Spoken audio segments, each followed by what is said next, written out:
By the early 60s, a structural weakness was discovered in the tail section design of the B-52. Severe turbulence could result in a structural failure of the tail and loss of the aircraft. Preceding the accident, the aircraft was flown by another crew, and they developed an in-flight mechanical problem with the airplane. Pilot to crew, report in. Roger, Captain. There's some problems with the stabilizers. They diverted the airplane into a base in Massachusetts.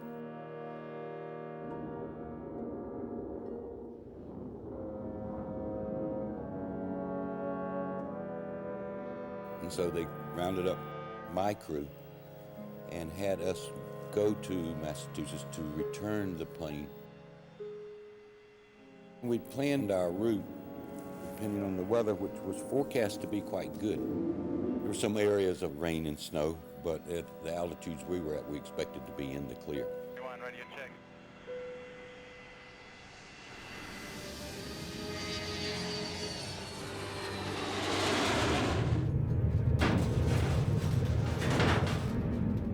We encountered this area of moderate turbulence, so we requested a change in altitude to try and get ourselves into smoother conditions. And while we were effecting that change in altitude, the turbulence became severe.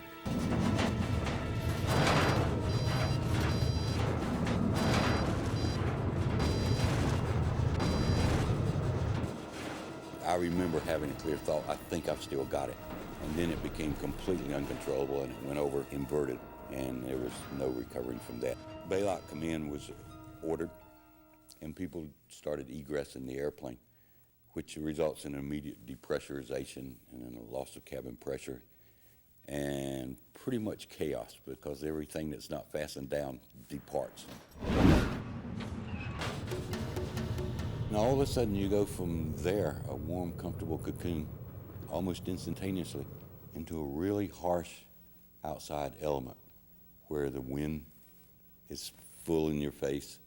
You're traveling at the speed the airplane was, approximately 500 miles an hour, and you've left a warm, heated environment into sub-freezing temperatures. I mean, your adrenaline is pumping and you are frightened.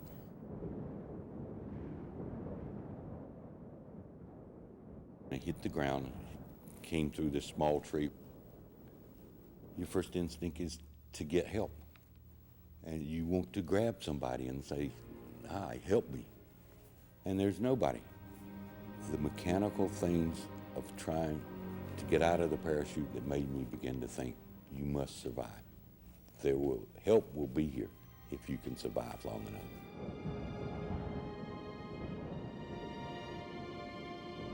Next day, I was able to get a portion of the parachute out of the tree, construct a shelter, and I was also able to dig down through the snow to where I could get the sleeping bag on the ground.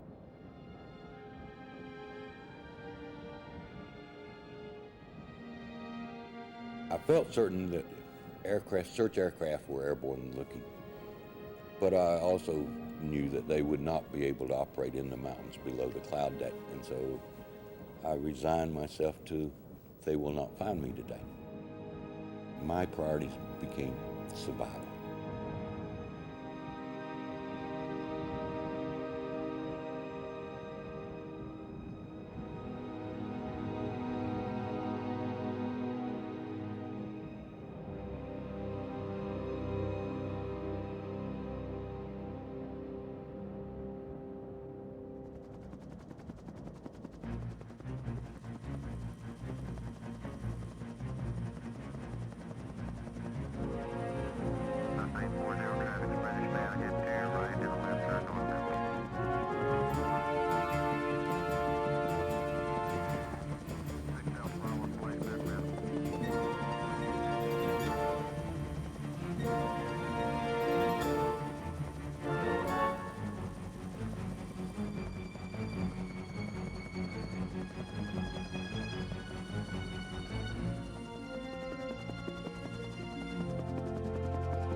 Major McCormick was the first one found.